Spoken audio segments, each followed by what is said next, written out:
Esta es la mañana en el continente americano. Cuando atardece en Europa y cae la noche en Asia. Así despierta el continente americano y transcurre el día y la noche en el resto del mundo.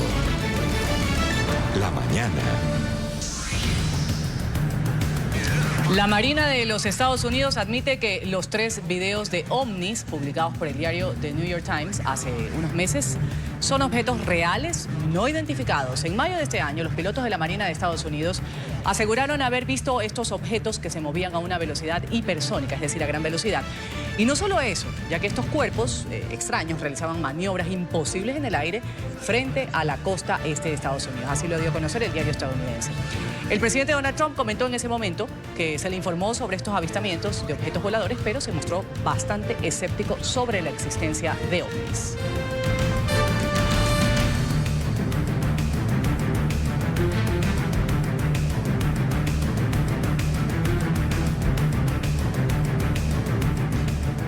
Gracias por acompañarnos y su sintonía con el canal de las Américas NTN 24. Un gusto estar en sus hogares con la información internacional del momento. Soy Ruth del Salto en este 19 de septiembre del 2019. Vamos a empezar con la información internacional. Reacciones encontradas en Ecuador, esto luego de que la Asamblea Nacional votara en contra de la despenalización del aborto para todos los casos de violación, inseminación no consentida, incesto y malformación del feto.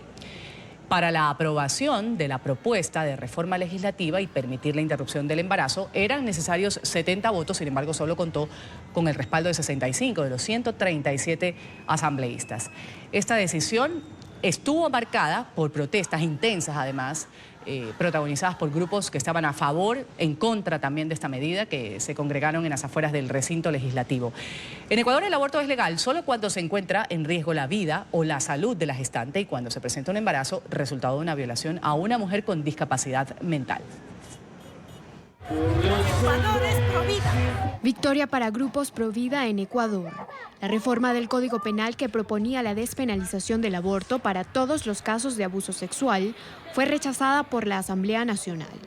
El proyecto, que causó polémica en la nación de mayoría conservadora, planteaba que las mujeres pudieran interrumpir el embarazo. Además, en casos de inseminación no consentida, incesto o malformaciones del feto. Actualmente la legislación ecuatoriana avala un aborto en caso de una violación a una mujer que presenta discapacidad mental o si representa riesgo para la vida de la madre. De lo contrario, contempla penas de hasta 2 años de cárcel para la mujer y de hasta 5 años para el médico que lo practique. Activistas de los derechos de las mujeres proponían la aprobación de la ley, argumentando que cada año unas 2.500 jóvenes quedan embarazadas producto de abuso sexual, según cifras oficiales. Bueno, yo creo que nosotras también promovemos la vida, porque la vida real es promover también la vida digna, ¿no? Y lo que queremos justamente es que se cuide las vidas de las mujeres, que todos los días en este país se ven obligadas a la clandestinidad y muchas veces al riesgo. Entre tanto, grupos religiosos aseguraron que el aborto es un acto de violencia. Queremos que eso no sea aprobado, porque eso no es de delante de Dios ni de los hombres aprobado, eso es algo contra la humanidad misma. Diputados que apoyan la ley aseguraron que continuarán su lucha para lograr que las mujeres tengan la posibilidad de decidir. Y este polémico tema ha dividido a los bloques legislativos. 2 asambleístas de Ecuador nos acompañan a esta hora para darnos sus posturas. Saludamos a Lourdes Cuesta, asambleísta por la provincia de La Suay. También está con nosotros Diego Salgado, ex asambleísta por Pichincha, el movimiento Creo. Gracias por estar con nosotros aquí en la mañana de NTN 24. Bienvenidos a los 2. Buenos días, Ruth. Muchísimas gracias por la invitación. Un saludo a Diego también. Gracias por Lourdes, igual. Acudir a este llamado porque queremos un poco analizar o saber las posturas que se han presentado durante meses en Ecuador, fuera del recinto legislativo y también dentro en el debate. Asambleísta Cuesta, las leyes de aborto en el Ecuador justamente están vigentes desde 1938. La última vez que el país debatió si legalizar o no el aborto en casos de violación fue en el 2013 y en esta ocasión pues se votó en contra. Colectivos a favor del aborto ahora están diciendo que tienen los ojos puestos en presentar un recurso en la Corte Constitucional para intentar que se legalice la interrupción del embarazo en todos los casos de violación y la malformación del feto, tras el revés sufrido en esta semana. Asambleísta, ¿qué se evitó a criterio suyo el día martes en la Asamblea Nacional que votó contra esta despenalización? ¿Y qué se ganó? Bueno, en realidad yo creo que es importante que se hayan debatido esos temas. Mi postura siempre ha sido en contra de la despenalización del aborto. No responde a un motivo religioso, creo en la vida. Estoy convencida de que existe vida desde el momento de la concepción y esa fue mi postura.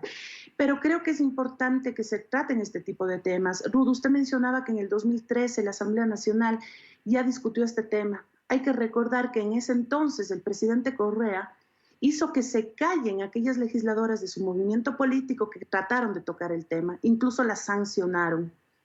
Yo creo que cada quien tiene una postura y tiene derecho a defenderla.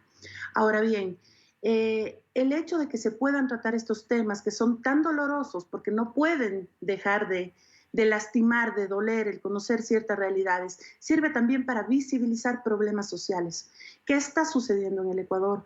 ¿Por dónde debemos trabajar en la Asamblea Nacional? ¿Qué leyes nos están faltando? ¿Qué pasa con aquellas mujeres que han sido víctimas de violación? ¿Por qué no tienen acceso a salud? ¿Por qué no tienen acceso incluso a educación, a un trabajo? ¿Qué es lo que está sucediendo? Nos sirve, como digo, también para ver realidades más allá de las posturas que cada uno de nosotros tengamos. Creo que es bueno también que se sepa que en el Ecuador a día de hoy, de acuerdo a datos oficiales del Consejo de la Judicatura, no existen mujeres privadas de la libertad por haber accedido a un aborto en caso de violación. Otra cosa, se habla de que las niñas están siendo criminalizadas. Ninguno queremos que una niña sea madre, mucho menos que sea violada. Pero nuestro Código Integral Penal no abarca a menores de edad. Las niñas, los niños son inimputables para el Código Penal. Entonces, no podemos decir que las niñas van a ir presas porque eso no es la realidad. Ahora, exasambleísta Salgado, el Código Penal vigente, pongamos por favor al exasambleísta, el que está vigente desde el 2014 establece asimismo que la mujer que se causa un aborto o que permita que otra persona se lo practique va a ser sancionada con cárcel de 6 meses, dice, a 2 años. Si durante el procedimiento la madre muere, quien realizó esto será penado con hasta 16 años de prisión. Exasambleísta, ¿por qué se convierte en un tema importante en el Ecuador? Importante a debatir y que ha convocado, ha generado conmoción, ciertas manifestaciones ya con tintes un poco impositivos de algunas mujeres que dicen que no, que ellas son las que tienen el derecho de decidir por sus vidas y su cuerpo? ¿Por qué es importante? Es importante. Buenos días, Buen día. Ruth, y saludos a Lourdes, también a la distancia. Yo sí quiero recalcar, yo no soy pro aborto, por si acaso, yo soy pro vida. Sin embargo, he tenido que reflexionar, leer mucho, escuchar a gente que yo considero tiene una voz seria en estos casos. También he podido conversar de una manera para mí triste, dramática, escuchar la realidad de 2 o 3 personas violadas y todo el calvario, todo el infierno que viven psicológicamente, por supuesto, que no les permite desarrollar su vida normal y que además, en el caso de resolver individualmente, como dueños de su cuerpo y como violentadas y dejadas como víctimas, además, tener que llevar el engendro de esa violación, sí me ha hecho pensar. Y si es que yo hubiera sido asambleísta y si yo hubiera estado ayer en ese pleno, hubiera votado a favor de que se despenalice el aborto. Y aplaudo que por fin en el siglo XXI, 19 años del siglo XXI, el Ecuador estemos debatiendo. Es verdad, y con las excepciones del caso, pero en la Asamblea Nacional no se ha dado un debate serio, un debate profundo. No se conoce estadísticas, mi estimada Ruth. Se habla de 2.500 víctimas de violación al año. Pero ¿en dónde está el respaldo de aquello? También se habla que de esas 2.500, 1.000 están presas, porque eso es lo que manda la ley, nos guste o no. El pensar en que si dice la ley que si una mujer se practica un aborto ahora en la clandestinidad, quién sabe cómo, le atrapan, va presa porque así dice la ley. Entonces, son temas que desgraciadamente a provida y a no provida nos tiene que llevar a reflexionar. No puedo ser yo pro aborto, pero tampoco puedo aceptar algunos comentarios en que dicen que porque se va a permitir el aborto, en este caso despenalizar el aborto, va a vivir la fiesta. Entonces que las muchachas jóvenes, medianas y viejas, en vez de pintarse las uñas exagerando, van a decir vamos a abortar. Mire, no se ha tratado con la profundidad y la seriedad del caso el debate. Exasambleísta, usted ha repetido ya en varias ocasiones en su respuesta el término pro vida. Quiero saber, ¿qué significa a criterio suyo pro vida? Que viva la vida, respeto a la vida. En este caso de la mamá. Yo soy de las personas, por supuesto, de la mamá y de todos los que tengamos vida. No puedo estar a favor del que no tiene vida, por supuesto. Entonces, yo para mí tengo 3 derechos fundamentales y el primero es a la vida. El segundo es a la protección de esa vida y el tercero a la propiedad privada. Casi nada más. Entonces, por supuesto que tengo que estar a favor de que la madre, el padre, el hijo, el fruto del amor, el fruto del deseo, el fruto de como usted le ponga, sin intermediar violencia, tiene que existir y tiene que desarrollarse. Y el Estado ecuatoriano lo que sí tiene que encontrar es ese ambiente de paz y de seguridad que tanto pregona la Constitución. Cuesta. Le hago la misma pregunta porque quiero saber lo que significa para usted el término pro vida. Bueno, Ruth, en realidad no le podría yo dar un significado. Yo nunca... asambleístas pro vida, entendería que es aquellos quienes están a favor de la vida desde el momento de la concepción. Como le decía, no le podría dar yo una definición porque no he acuñado yo ese término para mí misma. Yo lo que le puedo decir es que yo he defendido siempre la vida desde el momento de la concepción, la vida de todos, la vida de la mujer, la vida de ese niño que está por nacer, que tiene derechos, que si bien se habla de que las mujeres somos dueñas de nuestro cuerpo, dueñas de nuestra decisión, por supuesto que sí. Pero cuando yo escucho que ese niño que está por nacer es parte del cuerpo de una mujer, me suena tan arcaico como escuchar que la mujer viene de la costilla del hombre. Aquí hay que saber determinar que existen 2 vidas distintas, la de la mujer que tiene que ser protegida y cuidada y la del niño que está por nacer efectivamente. Hay que tener en cuenta también que no solamente se estaba tratando el aborto por violación en el Ecuador, es lo que más se publicitó, por supuesto, pero se habla de malformaciones del feto y ahí no había ni siquiera un tiempo máximo para poder practicarse un aborto. En el caso de violación se habla de 14 semanas, en el caso de malformaciones no existía un tiempo. Se agregó una figura a última hora que es la violación incestuosa. Se habla también de la inseminación no consentida y quienes han planteado esta inseminación no consentida ponen ejemplos que abarcan desde, por supuesto, el engaño a una mujer para implantarle un óvulo fecundado o que un hombre no utilice métodos anticonceptivos, por ejemplo, un preservativo, para no embarazar a una mujer. Entonces, esos temas han cambiado incluso la posición de algunos asambleístas que estaban a favor de esta despenalización. Como digo, mi posición siempre fue en contra, pero este tipo de temas son los que pusieron en duda a aquellos asambleístas que incluso habían tomado ya una decisión a favor, pero que al momento de votar, al leer cómo estaba el texto de la ley, cambiaron de opinión.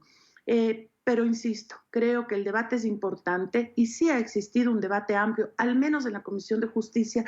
Hemos estado tratando este tema tan doloroso, como le comentaba hace un momento, prácticamente 1 año y medio. Lo lamentable es que al tocar fibras tan sensibles, el debate no se convierta en tal, sino en pelea de los grupos a favor y en contra. Creo que han habido excesos de lado y lado, que lo único que han generado es el efecto contrario. Gracias. Vamos a agradecer a Lourdes Cuesta, asambleísta por la provincia de la Azuay. También ha estado con nosotros Diego Salgado, ex asambleísta por Pichincha del Movimiento Creo. A los dos, muchas gracias por ponernos su postura, como bien dice el asambleísta Cuesta. No es cuestión de pelear, es cuestión de debatir, lograr un consenso de acuerdo a los argumentos que se presenten para esta y cualquier ley que salga sobre la mesa en el Poder Legislativo. Gracias a los dos.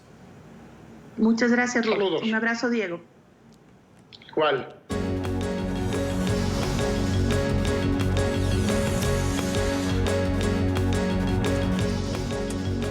Colombia está haciendo un llamado a la comunidad internacional para atender a los migrantes que huyen del régimen de Nicolás Maduro. En el Fórum Europa, que se llevó a cabo en Madrid, el canciller Carlos Holmes Trujillo ha revelado estas cifras alarmantes del éxodo de venezolanos hacia territorio colombiano, del que aseguró crece aceleradamente y de manera incontenible. Trujillo García ha afirmado que actualmente en territorio colombiano hay 1.4 millones de venezolanos y se prevé, según estudios, que esta cifra va a aumentar a 2.8 millones para finales del 2020. También el funcionario ha dicho que el recrudecimiento de la crisis social, humanitaria y política en Venezuela va a hacer para el próximo año que 8 millones de ciudadanos ya hayan abandonado territorio venezolano. El canciller colombiano afirmó que el éxodo es una situación que debe conmover a la comunidad internacional, por ende motivar la cooperación económica. Según el canciller, por cada refugiado venezolano, la comunidad internacional ha invertido $68 frente a los 500 por cada refugiado de la guerra civil siria. Lo hicimos porque desde un principio entendimos que se trataba no solamente de una crisis de índole nacional, sino de una de naturaleza regional que iba a tener, en la medida en que continuara presentándose, como ya sucede, un impacto global. ¿Por qué hoy tiene un impacto global? Porque estamos hablando de la segunda crisis migratoria en el mundo. 6.7 millones de sirios abandonaron su territorio, tratando de conseguir condiciones de tranquilidad en otras naciones. Y hasta el momento 4.4 millones de venezolanos lo han hecho, pero el flujo sigue creciendo. Si bien es verdad que en magnitud estamos frente a la segunda crisis, lo cierto es que en lo que tiene que ver con la tasa de incremento de esa crisis es la primera del mundo. Crece todos los días, segundo a segundo. Hay un nuevo venezolano que entra a Colombia, segundo a segundo. Hay la demanda de un nuevo servicio en salud, en educación. Segundo a segundo se está presentando el requerimiento de un hermano venezolano que llega a territorio colombiano. Tan cierto es lo que les estoy diciendo, que la primera vez que compartimos con la opinión pública nacional esta realidad, teníamos 900.000 venezolanos en Colombia. Y en aquella oportunidad, iniciándose el gobierno del presidente Duque, señalamos que de continuar la crisis en Venezuela, ese número podría llegar en un primer escenario hipotético a 1.200.000, ya lo sobrepasamos. Ya estamos en 1.400.000 y también señalamos que si las cosas seguían creciendo en cuanto a su gravedad, podríamos llegar a 1.800.000, ya vamos hacia allá y en un escenario que calificamos como catastrófico. Dijimos que podría llegar a ser de 3 millones. Pues, ¿cuáles son los resultados de las investigaciones que se están haciendo? Hay organizaciones serias que indican que de continuar las cosas como van en Venezuela, el próximo año, hacia finales del próximo año, podrían haber 8 millones de venezolanos que habrían dejado su país. Si esa es la realidad en el caso colombiano, que recibe más o menos el 34% de ese flujo, tendríamos en nuestro país 2.8 millones de venezolanos. Y durante este foro, el jefe de la diplomacia colombiana ha defendido el compromiso de su gobierno con la salida del poder de Nicolás Maduro. Sin embargo, ha dicho que Colombia no apoyó el diálogo auspiciado por Noruega porque iba a ser una oportunidad para que el régimen venezolano generara desencuentros en los sectores políticos y también dificultara una salida democrática a esta crisis. El canciller reiteró además las denuncias de su gobierno acerca de que el régimen madurista alberga y protege a organizaciones narcocriminales que operan en Colombia. Nuestra sobre lo que ha propiciado y favorecido Noruega, y esto lo digo con todo respeto. Nosotros nunca apoyamos ese proceso de negociación. Nosotros apoyamos el itinerario definido por el presidente Guaidó, al cual hizo referencia Lilian aquí hace un rato. Fin de la usurpación, transición y convocatoria de elecciones. Y no lo apoyamos porque siempre entendimos que en esta oportunidad se iba a repetir lo mismo que había acontecido en el pretérito, es decir, que esa circunstancia iba a ser aprovechada por la dictadura para enfriar el proceso político, para generar desencuentros entre las fuerzas de la oposición y para permanecer, no para abrirse en forma auténtica a la posibilidad de una salida política tranquila construida por los venezolanos. Y su actitud hoy, frente a lo que fue la propuesta del presidente Guaidó y todas las fuerzas que lo respaldan, sí que demuestra lo que es su posición frente a este tipo de procesos. ¿Por qué no responde a esa propuesta? ¿Por qué guarda silencio y no se vuelve a sentar? ¿Por qué no responde a semejante pragmatismo y apertura desde el punto de vista de las fuerzas que han venido acompañando la ilusión de ese cambio democrático? ¿Por qué el silencio? ¿Por qué el retiro de la mesa? ¿Por qué no se sienta? Si en realidad estaba planteando algo que obedeciera al espíritu auténtico de lograr mediante conversaciones un acuerdo político, debería estar sentado, porque la propuesta que hay sobre su mesa es una propuesta inspirada por realismo y por bondad desde el punto de vista de lo que debe ser el futuro de los hermanos venezolanos. El ministro de Asuntos Exteriores y Cooperación de España, Josep Borrell, ha resaltado el trabajo del gobierno colombiano para atender el éxodo de venezolanos. Ha instado también a la comunidad internacional a apoyar los trabajos de la administración de Iván Duque para cubrir, ha dicho, las necesidades básicas de quienes huyen de la crisis social y humanitaria. Sabemos muy bien que la tragedia por la que está pasando Venezuela les afecta a ustedes, a Colombia, de una manera intensa y directa. Son el país que ha estado en primera línea desplegando un esfuerzo colosal para acoger a más de 1.400.000 inmigrantes, refugiados, llámenles como quieran. Vitorino me decía ayer, en todo caso, desplazados, de los 4 millones que han abandonado ya el país. Y a un ritmo de éxodo bíblico que es muy superior ya al de los que ha provocado la guerra de Siria y que se continúa a esta velocidad, nos encontraremos pronto con 6 millones de venezolanos, no sé cuántos se quedarán en Colombia y cuántos más se difundirán por el resto de los países latinoamericanos. En España tenemos 400.000, pero es sin duda un esfuerzo menor para un país como España recibir a 400.000 que llegan por vía aérea, que para ustedes recibir a 1,5 millones que llegan por procedimientos y en condiciones mucho más difíciles. Hay, sinceramente, que felicitar a Colombia por el esfuerzo que hace desplegando servicios públicos que puedan atender a esa población. Su política de puertas abiertas, que contrasta con otras políticas de puertas cerradas que hemos presenciado en Europa ante problemas mucho menores, infinitamente menores, debe ser ensalzada y apoyada. Habrá que movilizar los esfuerzos de los europeos para contribuir al suyo. Tendríamos que preguntarnos qué pasaría en España si de repente por la frontera de Portugal apareciesen 1,5 millones de personas buscando cobijo.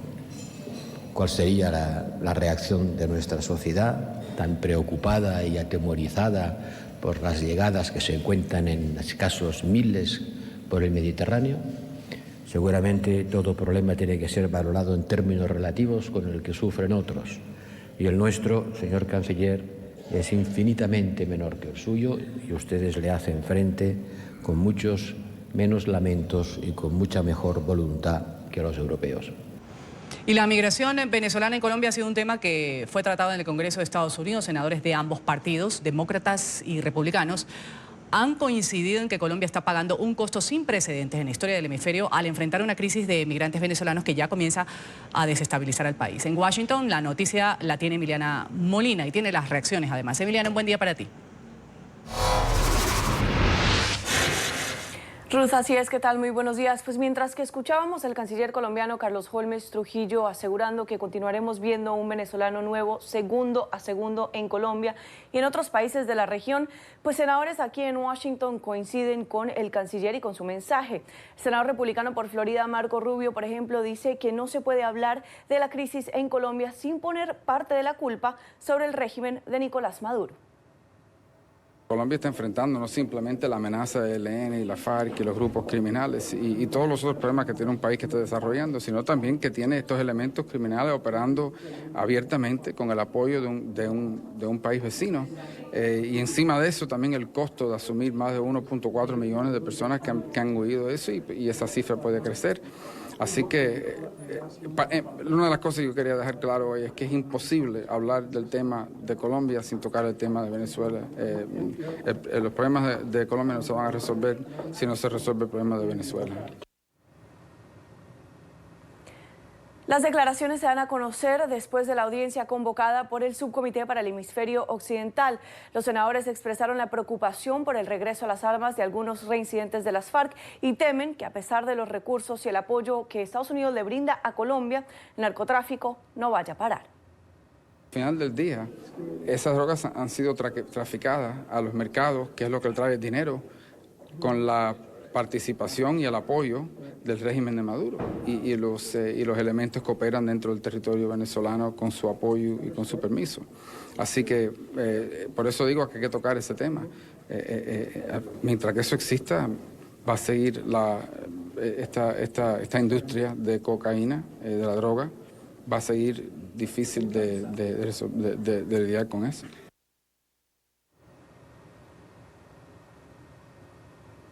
Senadores como Bob Menéndez piden formar una comisión de donantes, pues la ayuda de Estados Unidos, si bien es un gran apoyo, no es suficiente para lidiar con la problemática.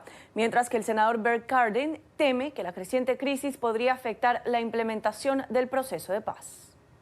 Económicamente veo el país progresando, pero también tiene un riesgo enorme con Venezuela, con 1.4 millones de venezolanos que ahora están auspiciados en Colombia, que no puede mantener el gobierno colombiano. Yo creo que el liderazgo en Colombia está comprometido con implementar las reformas, se está moviendo hacia adelante y con fuerza. Se está esforzando para terminar el tráfico de drogas, implementando el proceso de paz de una forma que sea sostenible. Y creo que tienen tremendos retos por factores externos, la mayoría de ellos que vienen de Venezuela. Y creo que este es un reto muy grande, recibiendo toda la ayuda adicional de la comunidad internacional. Cabe resaltar que los funcionarios del Departamento de Estado que testificaron y los senadores coinciden en que Venezuela se ha convertido en una amenaza para la región. Estamos en directo desde Washington. Emiliana Molina, Ruth, regreso con ustedes. Emiliana, gracias por tu reporte desde la capital de Estados Unidos. Nos vamos a Venezuela a esta hora. Saludamos a Javier Tarazona, director, presidente de Fundaredes. Recibe denuncias en la frontera, sabe muy bien la realidad del éxodo venezolano. Gracias por estar con nosotros. Bienvenido a La Mañana. Hola Ruth, saludar a todos los televidentes de La Mañana en NTN 24. Javier, la migración venezolana en Colombia es mayor que sirios y africanos en Europa. Lo ha dicho España. El canciller colombiano, Holmes Trujillo, ha pedido más ayuda internacional para atender a migrantes venezolanos. La pregunta aquí es qué se debe hacer ante esta realidad dura, como decía el canciller colombiano. Buscan tranquilidad en otros países, pero no es precisamente lo que se encuentra. ¿Cuál es el papel que debe asumir de forma más urgente la comunidad internacional en Colombia? Bueno, en primer lugar, yo creo que es importante destacar que la comunidad internacional y la región deben comprender que no solo es describir el problema que se vive en Venezuela, y no solamente se requiere incluso tener una política pública de recepción de migrantes, sino entender que hay que hacer mayores esfuerzos diplomáticos, políticos, legalmente internacionales para transformar la realidad que hoy se vive en Venezuela. Toda esta migración forzada que por cierto Naciones Unidas contabiliza en más de 4,5 millones de venezolanos, pero que hoy verdaderamente los números de monitoreo hablan de más de 6 millones de venezolanos que hasta este momento han migrado forzadamente, es el resultado de la tragedia de una emergencia humanitaria compleja que impulsa, que consolida una dictadura donde se aprueban cualquier cantidad de posiciones, por ejemplo, a nivel de la OEA, pero nada pasa. La propia representante de los derechos humanos, Michelle Bachelet, lee un informe de Naciones Unidas, pero nada pasa. Muchas de estas decisiones, de estas sanciones, quedan engavetadas y la comunidad internacional solo pareciera preocuparle esto a nivel de micrófonos. Hay que agregarle a esta situación de migración forzada un desplazamiento importante que estamos teniendo en los estados fronterizos por la llegada de los grupos irregulares colombianos a Venezuela, porque quienes hoy ostentan en el poder en Venezuela han decidido proteger con mayor fuerza y con mayor beligerancia y con mayor firmeza a la FARC, al ELN y al EPL en territorio venezolano, y la población termina huyendo, termina movilizándose. Estamos viviendo lo que en algún momento Venezuela vivió con Colombia, que se pasaban cientos de miles de colombianos a Venezuela producto del conflicto armado. En este caso no hay un conflicto armado entre el Estado y la guerrilla colombiana en Venezuela, pero sí una ocupación para cualquier cantidad de actividades ilícitas. De manera que la reflexión que hay que destacar es que necesitamos más allá del micrófono, una posición mucho más firme de la comunidad internacional, de los países de la región, porque saben que esto está afectando la convivencia y la cotidianidad en sus naciones. Claro, y lo que sí hay en Venezuela es hambre, hay miseria, hay falta de medicinas, de atención, entre un sinnúmero de cosas que se conocen ya a nivel mundial. Según el más reciente informe del Departamento Administrativo Nacional de Estadísticas, el DANE, en los 5 recientes años a Colombia ha llegado un promedio de 1.641.000 ciudadanos venezolanos. Según este informe, 800.000 se encuentran ocupados, 147.000 aproximadamente sin trabajo. Esto sitúa una tasa de desempleo de la población venezolana en Colombia del 14.4%. ¿Cuán grave, Javier, se convierte esta situación? No solo para el migrante, que ya sabemos lo grave que es, sino para el país que lo acoge sin tener estas condiciones, en el caso de Colombia, por ejemplo. Indudablemente, y por eso nosotros acompañamos la petición que hace el canciller a la comunidad internacional, a Naciones Unidas, a la Unión Europea, el doctor Holmes Trujillo, solicitando ayuda y solicitando apoyo, porque ciertamente es un problema que hay que atender, que hay que resolver, que es un problema humanitario y que requiere de una otra manera del concierto de la comunidad internacional. La semana pasada nosotros nos reunimos a propósito de la entrega de nuestro informe con el doctor Holmes Trujillo y le explicábamos la necesidad, por ejemplo, de activar en este momento a nivel de Naciones Unidas, en el marco de la Asamblea General, la comisión de investigación para que Naciones Unidas venga a Venezuela y avance sobre la calificación de los responsables de la violación de derechos humanos.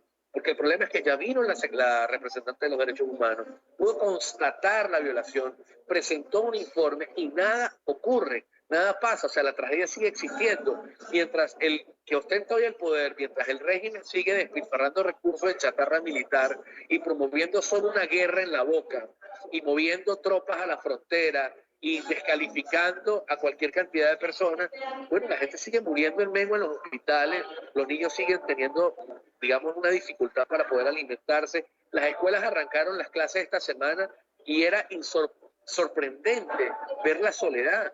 No más del 15% de niños han asistido a las escuelas y el resto no van a las escuelas porque ni siquiera tienen que comer, engañan al estómago con agua.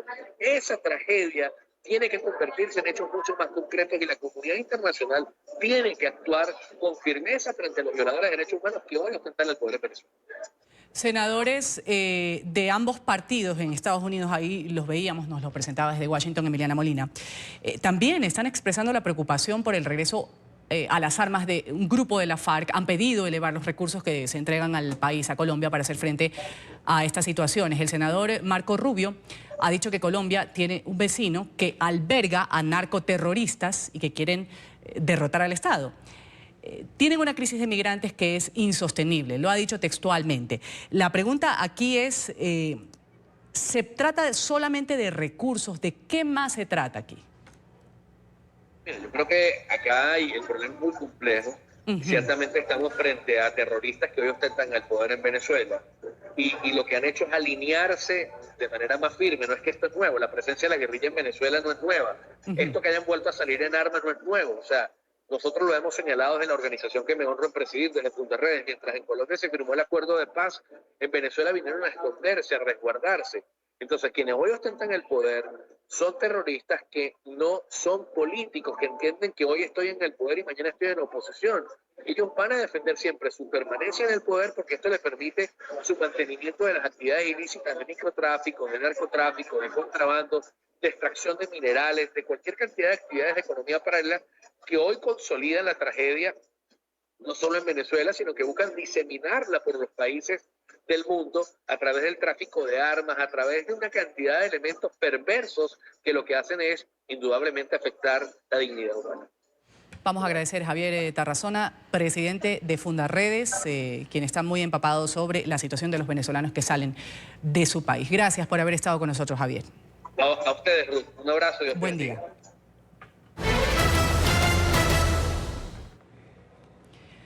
En medio del debate del programa La Noche de NTN 24, Felipe Mujica, uno de los firmantes del acuerdo del partido minoritario de oposición con el régimen de Nicolás Maduro, ha lanzado un comentario homofóbico contra el analista político Gustavo Tovar, abogado y defensor de derechos humanos. Vamos a saludar con este tema y las reacciones que se han dado en la capital venezolana a Oliver Fernández. Oliver, un buen día para ti, buen jueves. Un buen jueves para ti, Ruth, y para nuestros televidentes. Así es, este debate que se ha dado la noche de este miércoles, justamente en el programa La Noche de NTN 24, ha causado revuelo, ha causado consternación en Venezuela, sobre todo por las palabras de Felipe Mujica, el dirigente que se dice ser de oposición. Como todo debate, Ruth, pues se desarrolla a través de los argumentos. Lamentablemente, cuando Gustavo Tovar Arroyo, quien recordemos es defensor de los derechos humanos, estaba cuestionando a Felipe Mujica de por qué había pactado con el régimen de Nicolás Maduro para supuestamente buscar una solución a la crisis, saltando todos los canales regulares. Recordemos que ya se había llevado a cabo una conversación en Barbados por parte de la oposición venezolana con los partidos mayoritarios. Sin embargo, pues lamentablemente faltaron los argumentos y allí fue donde Felipe Mujica, privó la intolerancia por parte de Felipe Mujica,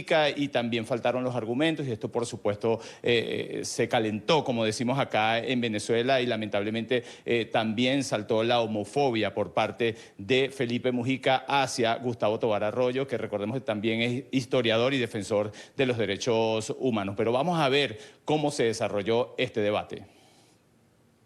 No hay más nada que hacer, porque de esa manera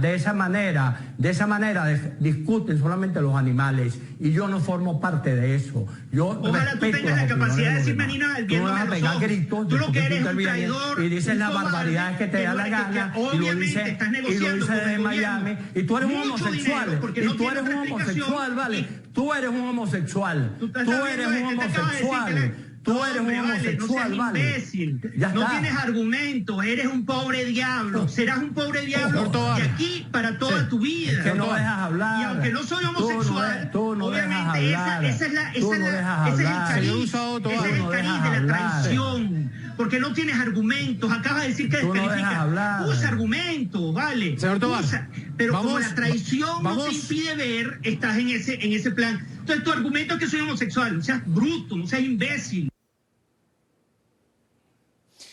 Rudy, los venezolanos han dicho que evidentemente no se sienten representados por Felipe Mujica ni tampoco por estos partidos minoritarios que han pactado con el régimen de Nicolás Maduro, y es la misma intolerancia la que ha privado durante estos 20 años, y por eso es que hay, por supuesto, tantos presos políticos en Venezuela, porque el régimen de Nicolás Maduro pues no respeta la crítica, por el contrario, pues condena a aquellas personas que se han pronunciado en contra de lo que ha sido este régimen durante estos 20 años. Es la información, Ruth, que nosotros podemos aportar a esta hora desde la capital venezolana. Volvemos contigo a la mañana de NTN 24.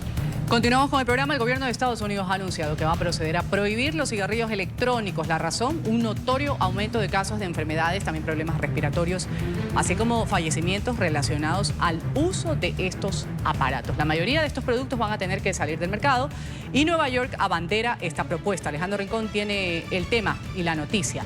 Alejandro, buen jueves para ti. ¿Prohibir significa qué? ¿Sancionar quizás también como ya lo hace India con penas de hasta 1 año de cárcel, o cómo será esta prohibición?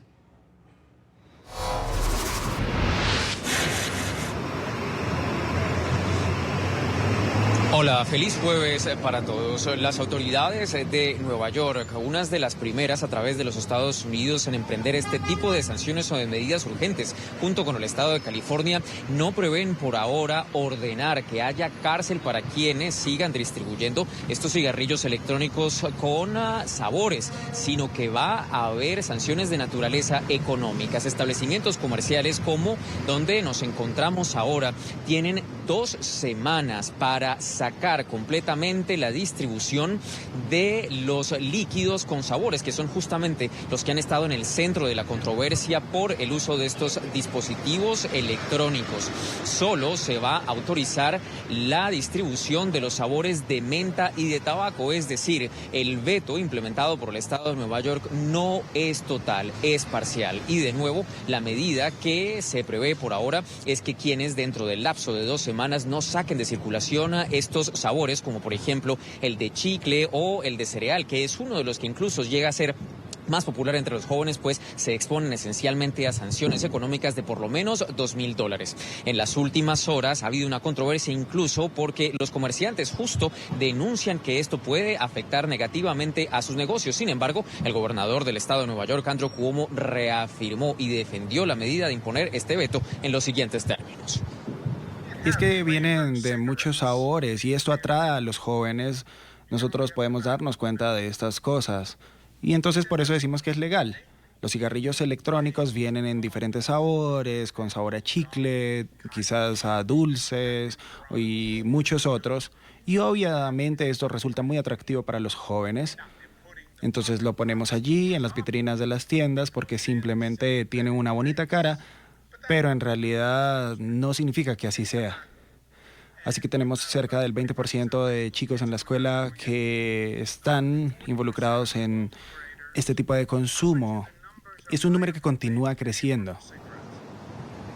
De acuerdo con lo previsto por el decreto de urgencia emitido por las autoridades del estado de Nueva York y defendido por el gobernador Andrew Cuomo, como ustedes lo acaban de escuchar, hasta el 7 de octubre tienen plazo los comerciantes, en particular los minoristas, que en ciudades como Nueva York, por ejemplo, son los que principalmente distribuyen estas balas con los líquidos para los vaporizadores, para que las saquen completamente del mercado. Y de nuevo solo podrán venderse, al menos por ahora, aquí en el estado de Nueva York, los que tienen el sabor de mentol o de tabaco. Esto mientras se sigue investigando toda esta industria de los vaporizadores. Recuerden, ojo, que Nueva York ya tiene abiertas causas para investigar y determinar qué hay detrás de esta industria y sobre todo lo que busca es llegarse al fondo de lo que ahora a nivel de los Estados Unidos genera tanta preocupación. 7 muertes ya por el uso de estos cigarrillos electrónicos y por lo menos 480 casos de personas con graves enfermedades pulmonares por el uso de este tipo de dispositivos.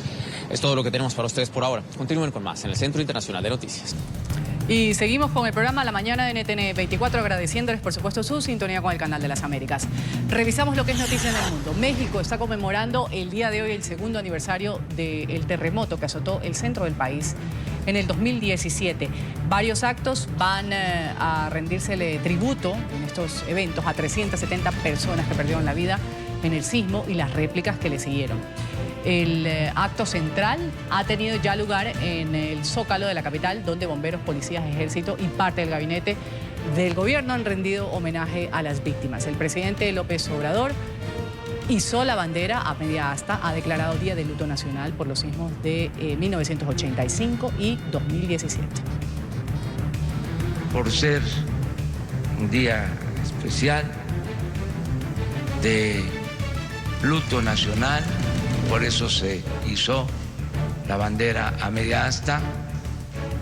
No vamos a tener la rueda de prensa de todos los días. La tormenta tropical Lorena se ha fortalecido en las últimas horas. Es huracán categoría 1, de acuerdo con el Centro Nacional de Huracanes de Estados Unidos. Este fenómeno se ubica en la costa sur-oeste del Pacífico mexicano, a 40 kilómetros de Manzanillo, estado de Colima. Los vientos sostenidos de 120 kilómetros por hora van a azotar los estados de Michoacán y Jalisco. La Comisión Nacional del Agua de México, del Servicio Meteorológico Nacional, ha informado que el huracán Lorena genera lluvias torrenciales y oleaje elevado de 3 a 5 metros en las costas del occidente y sur del país.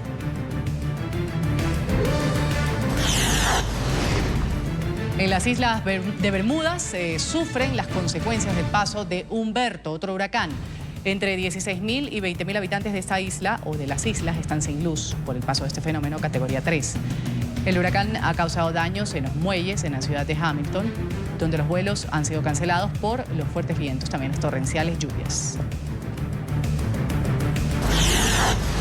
El ex vicepresidente de Odebrecht, Enrique Valladares, ha sido encontrado sin vida. Valladares fue uno de los ejecutivos de la multinacional brasileña que cooperó con la justicia para entregar información sobre las coimas dadas por la compañía en la región. Según familiares, el cuerpo del empresario ha sido hallado en su residencia en Río de Janeiro. Colombia ha hecho un llamado a la comunidad internacional para atender a los migrantes que huyen del régimen de Nicolás Maduro. En el Fórum Europa, el canciller Carlos Holmes Trujillo reveló las alarmantes cifras del éxodo de venezolanos hacia territorio colombiano, del que aseguró crece aceleradamente, de manera incontenible además. Trujillo García afirmó que actualmente en territorio colombiano hay 1.4 millones de venezolanos. Se prevé, según estudios, que esta cifra aumente a 2.8 millones para finales del 2020. El canciller ha dicho que el recrudecimiento de la crisis social, humanitaria y política en Venezuela va a hacer que para el próximo año 8 millones de ciudadanos hayan abandonado Venezuela. Lo hicimos porque desde un principio entendimos que se trataba no solamente de una crisis de índole nacional, sino de una de naturaleza regional que iba a tener, en la medida en que continuara presentándose, como ya sucede, un impacto global. ¿Por qué hoy tiene un impacto global? Porque estamos hablando de la segunda crisis migratoria en el mundo. 6.7 millones de sirios abandonaron su territorio, tratando de conseguir condiciones de tranquilidad en otras naciones. Y hasta el momento 4.4 millones de venezolanos lo han hecho, pero el flujo sigue creciendo. Si bien es verdad que en magnitud estamos frente a la segunda crisis, lo cierto es que en lo que tiene que ver con la tasa de incremento de esa crisis es la primera del mundo. Crece todos los días, segundo a segundo. Hay un nuevo venezolano que entra a Colombia, segundo a segundo. Hay la demanda de un nuevo servicio en salud, en educación. Segundo a segundo se está presentando el requerimiento de un hermano venezolano que llega a territorio colombiano. Tan cierto es lo que les estoy diciendo, que la primera vez que compartimos con la opinión pública nacional esta realidad, teníamos 900.000 venezolanos en Colombia. Y en aquella oportunidad, iniciándose el gobierno del presidente Duque, señalamos que de continuar la crisis en Venezuela, ese número podría llegar en un primer escenario hipotético a 1.200.000. Ya lo sobrepasamos. Ya estamos en 1.400.000 y también señalamos que si las cosas seguían creciendo en cuanto a su gravedad, podríamos llegar a 1.800.000. Ya vamos hacia allá y en un escenario que calificamos como catastrófico, dijimos que podría llegar a ser de 3 millones. Pues, ¿cuáles son los resultados de las investigaciones que se están haciendo? Hay organizaciones serias que indican que de continuar las cosas como van en Venezuela, el próximo año, hacia finales del próximo año, podrían haber 8 millones de venezolanos que habrían dejado su país. Si esa es la realidad en el caso colombiano, que recibe más o menos el 34% de ese flujo, tendríamos en nuestro país 2.8 millones de venezolanos. Justin Trudeau se ha disculpado por una fotografía del año 2001 en la que estaba disfrazado de Aladín. Fue algo racista, dicho. La foto aparece en el anuario de la Academia West Point Grey del curso donde el hijo del antiguo primer ministro Pierre Trudeau trabajaba como profesor. En esta foto aparece con un turbante usando maquillaje de color oscuro en su rostro. La imagen ha sido divulgada por la revista Time.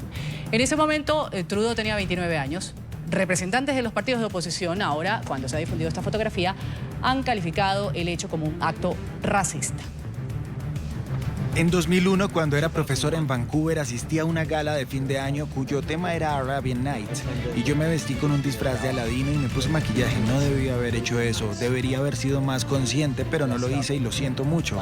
Fue un error, es algo que no debería haber hecho, lo lamento profundamente. Me disculpo profundamente y me siento muy avergonzado, lo siento de verdad. Un hombre armado amenazado con hacer explotar un puente del metro de Kiev, capital de Ucrania. Este incidente hizo que se desplegara un fuerte operativo policial. Como medida de precaución, se suspendiera el tráfico de automóviles y de trenes. El sospechoso ha llegado al lugar a bordo de un automóvil, ha sacado un objeto parecido a un paquete explosivo, un fusil, y enseguida empezó a disparar. Después de una larga negociación, el hombre se ha entregado a las autoridades. El primer ministro de Israel, Benjamin Netanyahu, se aferra a la supervivencia política. El líder israelí ha llamado a su principal rival político, el general Benny Gantz, para intentar formar un gobierno de coalición. La noticia se conoce 2 días después de unas elecciones legislativas en las que ambos han quedado empatados. Las elecciones del pasado martes se celebraron tras los comicios legislativos de abril, después de que Netanyahu no lograra formar una coalición para gobernar. Ahora tiene que enfrentar el reto de formar gobierno y así evitar un tercer enfrentamiento en las urnas con la oposición. No nos queda más remedio que formar un gobierno de unidad lo más amplio posible, que abarque todos los elementos relacionados con el Estado de Israel. Ayer me reuní con mis amigos de los partidos de derecha y hemos decidido entablar negociaciones en bloque con una sola representación. Y ahora lo llamo a Benny Gantz, miembro de la Knesset. Benny, debemos establecer un amplio gobierno de unidad tan pronto como hoy. La nación espera que ambos demostremos responsabilidad y que busquemos cooperación. El cuñado del rey de España, Iñaki Urdangarín, marido de la infanta Cristina, ha iniciado el día de hoy las labores de voluntariado en un centro de discapacitados de la localidad madrileña de Pozuelo, de Alarcón. Urdangarín abandonó la cárcel de Brieva, en Ávila, en horas de la mañana, en un vehículo. Esta es una medida autorizada por instituciones penitenciarias por seguridad y esto ha impedido también que se le capte la imagen de su salida a pie. Urdangarín tiene que regresar antes de las 5 de la tarde a la prisión en la que cumple desde junio del 2018 la condena de 5 años y 10 meses que le impuso el Tribunal Supremo por prevaricación, malversación, tráfico de influencia, fraude y 2 delitos fiscales.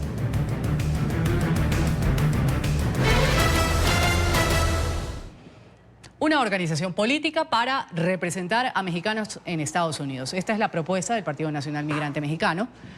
El movimiento, que inició en el 2008, ha entregado formalmente al Instituto Nacional Electoral su intención de registro para ser incluido en las boletas en las elecciones intermedias que se van a realizar en la nación en el 2021.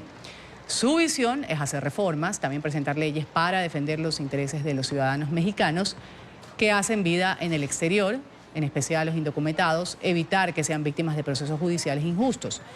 Además, ofrecen asesoría a aquellos que intentan aplicar al asilo en la Unión Americana. Por ejemplo, la falta de comida. A esta hora nos acompaña Edson Magariño, él es analista político desde México. Gracias por estar con nosotros, bienvenido a la mañana de NTN 24. Hola Ruth, muy buenos días. Saludos a todo al auditorio de las Américas. Esta organización política para representar a los mexicanos en Estados Unidos no es algo nuevo, sin embargo, pues ha tomado mucha fuerza y muchos analistas dicen que es una opción interesante y también importante para defender o estar más vigilantes de los migrantes que están en Estados Unidos o que pretenden llegar a suelo estadounidense. ¿Por qué? ¿Cuál es el argumento que tienen estas personas? Sí, bueno, mira, es importante comentarte a ti y al auditorio que efectivamente en México tenemos pues una crisis en términos humanitarios para los migrantes. Esto ha sido detonado principalmente por una política más restrictiva del gobierno de Estados Unidos. Como tú bien sabes, apenas nosotros como México, el gobierno de México presentó un par de avances acerca de lo que ha sido este nuevo programa migratorio que se ha implementado. Hablan de una reducción del 58% de la migración ilegal de México hacia Estados Unidos. Y pues bueno, todo esto ha detonado varios temas al interior de México. Efectivamente, el Partido Migrante Mexicano no es la única opción que tienen los migrantes para poder atender este tema. Hay otras organizaciones como el Frente Migrante, como la Casa del Pueblo en Nueva York, que iniciaron con un empresario. Pero lo que sí es importante decir aquí es que consolidar un partido político en México tiene implicaciones muy relevantes para nosotros, tanto en términos económicos, financieros para el sector público, como en términos políticos. ¿Cuál sería la diferencia de esta organización política en cuanto a otros movimientos o partidos políticos para tratar el tema migración, que no está lejos de todas las agendas políticas, si se puede decir? Sí, efectivamente, los partidos en México, todos, me atrevería yo a decir, contemplan el tema migratorio en sus agendas. Algunos tienen enfoques restrictivos para los migrantes y otros tienen un enfoque que busca atender esto de manera más integral, como es el caso de Morena. La diferencia con un partido migrante radica en que su punto fuerte o su tema central de construcción es un sector. Esto no es nuevo en México. Hay otros movimientos sociales, otras organizaciones políticas que se han convertido en partidos. Por ejemplo, se creó el Partido Nueva Alianza, que tiene origen en el Magisterio Nacional, encabezado en ese momento por Elbester Gordillo, y generó toda una agenda en torno a una reforma educativa en su momento, pero que después tuvo que asumir más temas de una agenda nacional. Y por otro lado, plantearte un ejemplo de que hay organizaciones políticas nacionales en este país que, sin que sean un partido político, tienen una gran incidencia en el Congreso de la Unión. Acabamos de enterarnos nosotros en estos días sobre las leyes secundarias en materia educativa en México, de cómo legisladores de la Coordinadora Nacional de Trabajadores de la Educación inciden en la elaboración de leyes. Tienen legisladores que fueron electos a través de un partido político, en este caso de Morena, que tuvieron una alianza electoral con ellos, y están presentes en el Congreso. Luego, entonces, crear un partido político para tener o abanderar temas específicos, hasta este momento en México no ha hecho gran diferencia. Vamos a agradecer a Edson Magariño, analista político, hablándonos sobre esta propuesta en pro de la defensa y de los derechos de los migrantes, de los mexicanos que están en Estados Unidos o anhelan llegar a Estados Unidos. Gracias por estar con nosotros. Un saludo a todos ustedes, que tengan buen día. Lo mismo.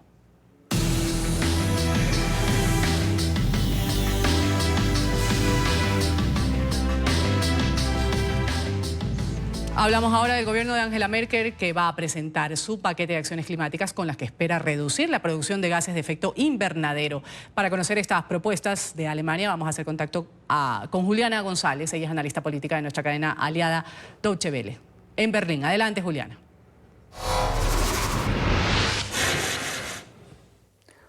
Hola Ruth, muy buenos días para ti, los televidentes de La Mañana.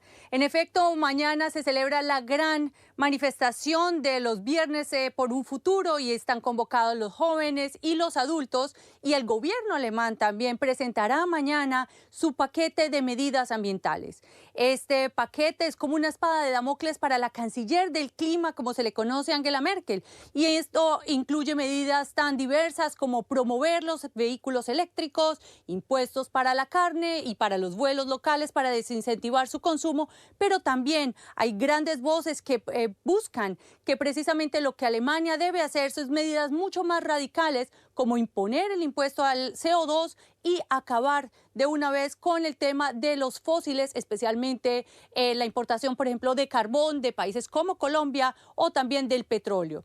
Pero una presentación previa de los planes del Ministerio de Transporte ha desatado una lluvia de críticas, tanto en sectores ambientalmente amigables como aquellos afines al sector automotriz.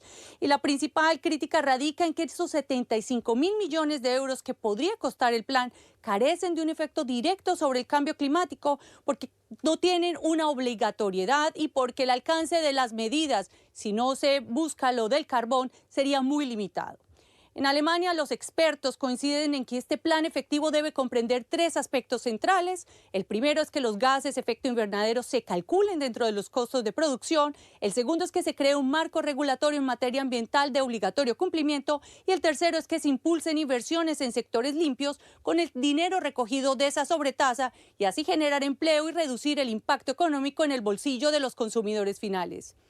Y mientras el gobierno presenta esa hoja de ruta, esperaremos cómo se desarrollan en Berlín y en otras ciudades estas manifestaciones que buscan llamar la atención sobre la falta de acciones eficientes y coordinadas para revertir el deterioro climático. Con esta información me despido desde Berlín, Ruth, y que tengan un feliz día en Bogotá. Vamos a agradecer este bloque deportivo. A ustedes gracias por su sintonía con la mañana de NTN 24. Ya Gustavo Alegret está listo con Club de Prensa. Vamos a hablar de la supervivencia política del primer ministro de Israel, Benjamin Netanyahu, que busca un 5º mandato después de una década en el poder. No ha quedado asegurada del todo en los comicios de este martes. Al contrario. Adelante, Gustavo. Buen programa.